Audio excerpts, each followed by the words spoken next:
হাসিনা কয় খালেদা জিয়ার বয়স এসে ৮০। হাসিনার মতো অসভ্য মহিলা, অভদ্র, বিবেক বর্জিত বেগম খালেদা জিয়া সম্পর্কে যে বাক্য উচ্চারণ করছে, এর চেয়ে আর কোনো খারাপ বক্তব্য আর আছে? সেই হিসাবে তো আমরা কিছুই বলি নাই। তাহলে খালেদা জিয়ার বয়স যদি ৮০ বছরের বৃদ্ধা হয়, হাসিনার বয়স কত? উনি কি যুবক না যুবতী? উনি কি যুবক না যুবতী?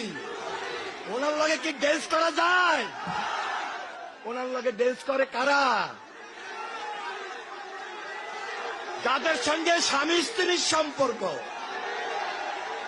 যাদের সঙ্গে ওনার স্বামী স্ত্রীর সম্পর্ক, তাদের লগেই তো এ বয়সে যুবতী ড্যান্স করে।